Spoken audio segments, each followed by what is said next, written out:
Welcome to toffee Shafi vlogs. Hi every one. இன்றைக்கி நம்ம பார்க்க போகிறது அழகான ஸ்பைசி சிக்கன் பிரியாணி.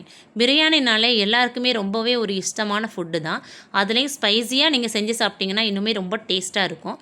ஸோ நான் இப்போ எடுத்துக்கிறது 2 கப் அளவுக்கு பாசுமதி ரைஸை ஊற வச்சு அதுக்கு தக்கன குவான்டிட்டியோடு தான் நான் பண்ண போகிறேன். ஃபஸ்ட்டு நீங்கள் ஒரு 4 ஸ்பூன் ஆயில் விட்டுக்கோங்க. 3 ஸ்பூன் கீ ஆட் பண்ணிக்கோங்க.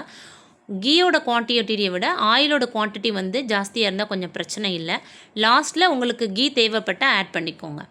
ஸோ ஆஸ் யூஷுவல் இப்போ நம்ம என்ன எடுத்துக்க போகிறோம்னா கிராம்பு, பட்டை, ஏலக்காய், பிரிஞ்சி லீவ்ஸ் இதெல்லாம் போட்டுட்டு அதுக்கப்புறமா பிரியாணிக்குரிய மசாலா ஆட் பண்ணிக்கலாம். என்னெல்லாம்னா மராத்தி மொக்கு, அன்னாசிப்பூ, ஜாதிபத்திரி இது எல்லாத்தையுமே நீங்கள் ஒன்று ஆட் பண்ணிக்கோங்க. நீங்கள் நிறைய ஆட் பண்ணிங்கன்னா அதோட ஃப்ளேவர் ரொம்ப ஜாஸ்தியாக இருக்கும். ஸோ இது எல்லாமே நீங்கள் கொஞ்சம் ஒன்று ஆட் பண்ணிவிட்டு நெக்ஸ்ட்டு நல்ல எண்ணெய் சூடானதோ அது எல்லாமே பொரிஞ்சிருச்சு. இப்போ நான் ஒரு 5 பெரிய வெங்காயம் வெட்டி வச்சுருக்கிறேன். அதை ஆட் பண்ணிவிட்டு நல்லா வதக்க விடணும். வெங்காயம் எப்போவுமே அந்த கோல்டன் ப்ரௌன் கலரில் வதங்கும் போது தான் அந்த பிரியாணிக்குரிய ஃபுல் டேஸ்ட் நமக்கு கிடைக்கும். நம்ம அதை சில பேர் பிரியாணியில் வெங்காயத்தை வதங்க விடாமல் மற்றதெல்லாம் ஆட் பண்ணும்போது என்ன ஆகும்னா அந்த டேஸ்ட் நமக்கு அந்தளவுக்கு பெருசாக இருக்காது. ஸோ நல்ல வெங்காயம் இந்தளவு கோல்டன் ப்ரௌன் அளவுக்கு வதங்கினதுக்கப்புறம் தேவையான அளவுக்கு இஞ்சி பூண்டு சேர்த்துக்கோங்க. நான் இதில் 3 டேபிள் ஸ்பூன் ஃபுல்லாக நிறச்சி போட்டிருக்கிறேன்.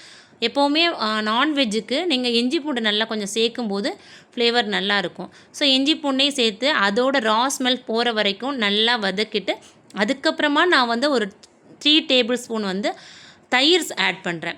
தயிரையும் சேர்த்து இது எல்லாத்தையுமே நான் சிம்மில் வச்சு தான் பண்ணுறேன். பிகாஸ் அப்போ தான் கீழே அந்த அடி பிடிக்காமல் இருக்கும். உங்களுக்கு அடி பிடிக்காமல் இருந்ததுன்னா பிரியாணியும் பிடிக்காமல் வரும். ஸோ இந்த தயிரும் நல்லா வதக்குனதுக்கப்புறம் ஒரு 4 அல்லது 5 பச்சை மிளகா ஆட் பண்ணியிருக்கிறேன். அதையும் ஆட் பண்ணிவிட்டு அப்புறமா நீங்கள் டொமேட்டோ ஆட் பண்ணிடுங்க.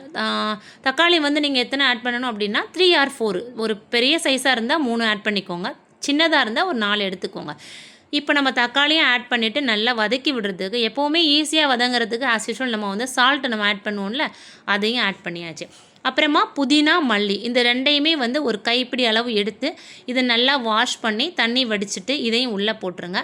இதுவுமே அந்த வெங்காயம் தக்காளி வதங்கும் போது சேர்த்து வதங்கும். இது எல்லாமே நல்லா வதங்கிறது தான் பிரியாணிக்கு நல்ல ஒரு ஸ்மெல் கொடுக்கும். பிகாஸ் நான் பிரியாணி மசாலா ஆட் பண்ண மாட்டேன். இதில் போட்டிருக்கிற ஸ்பைசஸ் வச்சு தான் நமக்கு அந்த டேஸ்ட்டும் அந்த ஃப்ளேவரும் கிடைக்க போகுது. இப்போ இதை நல்லா பெரட்டி விட்டுட்டு நல்லா மிக்ஸ்வெல் கொடுத்துட்டு நான் மூடி வைக்கிறேன். மூடி வச்சா தான் அந்த வெங்காயம் தக்காளி நல்லா வதங்கி நமக்கு எண்ணெய் பிரியும். அந்த ஸ்டேஜில் ஒரு 1/2 kg சிக்கன் எடுத்துருக்கிறேன். பிகாஸ் நான் 1/2 kg தான் பாஸ்மதி ரைஸ் எடுத்துருக்கிறேன்.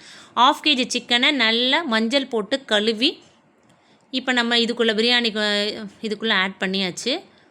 நெக்ஸ்ட்டு வீட்டு மசாலா தான் நான் யூஸ் பண்ண போகிறேன்.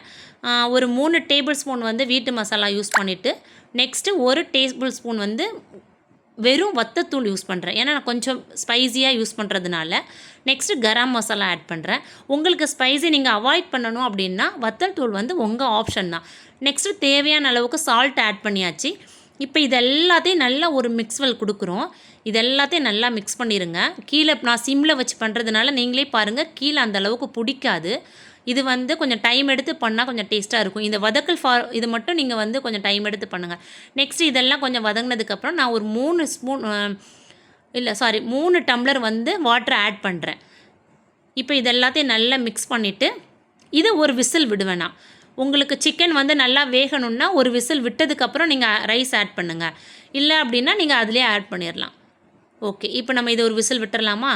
ஸோ ஒரு விசில் விட்டதுக்கப்புறம் நான் ஓப்பன் பண்ணிவிட்டு 2 டம்ளர் பாஸ்மதி ரைஸ் வச்சுருந்தேன் இல்லை 20 நிமிஷம் ஊற வச்சுருந்தேன். அதை ஆட் பண்ணியாச்சு. இப்போ நீங்கள் சால்ட்டு செக் பண்ணிடுங்க. நெக்ஸ்ட்டு உடனே குக்கர் மூடியை போட்டு மூடிடாதீங்க. இந்த தண்ணி கொஞ்சம் இந்த அளவுக்கு வர்ற அளவுக்கு நீங்கள் குக்கரை ஓப்பனில் வச்சுட்டு நல்ல மிக்ஸ்வெல் கொடுத்துருங்க. ஏன்னா நம்ம இதுக்கப்புறம் திறந்து கிண்ட போகிறது கிடையாது. நல்லா மிக்ஸ் பண்ணிவிட்டு நீங்கள் இப்போ விசிலை மூடிட்டு போட்டுடலாம். இப்போ 2 or 3 விசில்ஸ் விட்டதுக்கப்புறம் நான் ஓப்பன் பண்ணி பார்க்குறேன். எவ்வளோ அழகான ஒரு ஸ்பைசி சிக்கன் நமக்கு இப்போ ரெடி ஆகிருக்கு பாருங்கள். ஆக்சுவலி ரைஸ் நல்லாவே உதிரியாகவே இருக்கும். நீங்கள் தைரியமாக பண்ணி பாருங்கள். இந்த அளவில் நான் இப்போ ஒரு ஹாட் பாக்ஸ்க்கு மாற்றிட்டேன். இப்போ நீங்கள் பார்த்தீங்கன்னா இன்னும் கொஞ்சம் பிரியாணி ஆறுனதுக்கப்புறம் இது நல்லா உதிரி ஆயிரும். அவ்வளோதாங்க. இப்போ நமக்கு டேஸ்டியான ஸ்பைசி சிக்கன் பிரியாணி ரெடி ஆயிருச்சு. இந்த மாதிரி விலாக்ஸ் நம்ம சேனலில் நீங்கள் பார்க்கணுன்னா நம்மளோட டாஃபி சாஃபி விலாக்ஸை சப்ஸ்கிரைப் பண்ணிக்கோங்க. Thank you guys.